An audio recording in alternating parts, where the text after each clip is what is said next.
4 од 5 закони неопходни за да може да профункционира системот безбеден град вчера поминаа во собранието. А од пакетот закони останува уште законот за прекршоци кој во второ читање и измени во кривичниот законник чие разгледување допрва треба да почне. Пратениците ги изгласаа законот за полиција, за безбедност во сообраќајот, за возила и за извршување на санкции, со што постапката од регистрирање на прекршокот до изрекување на санкција е ставена во законска рамка. Министерот Панче Тошковски очекува до крајот на идната година системот безбеден град да биде имплементиран и да функционира на територијата на целата држава. Ние на прва фаза го додадовме коридор 8 и коридор 10.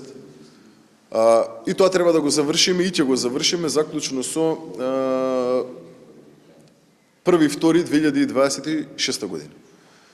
Се надевам дека до јуни-јули 2026 година ќе го имаме имплементирано на цела територија на државата Safe City како систем, а сум сигурен дека до крај на 2026 ќе го имаме имплементирано во секој еден град како паметен систем.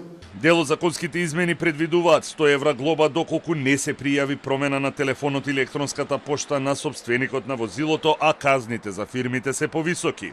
Возачот кому во период од 4 години 3 пати ќе му биде изречена казна за одземање на возачката дозвола, ќе остане трајно без неа и ќе има право повторно да полага по 1 година од одземањето.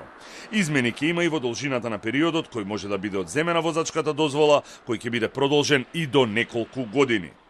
Останува да се утврди маргината на грешка при мерењето на брзина, за која надлежните најавуваат дека ќе биде до 10%, односно 5 километри.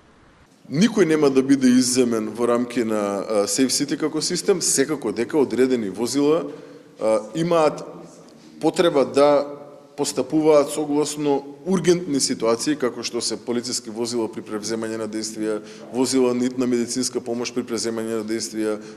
Од стартот на тест периодот на безбеден град во Скопје не е регистрирана ниту една сообраќајна незгода со жртва и драстично е намален бројот на сообраќајни незгоди со повредени лица.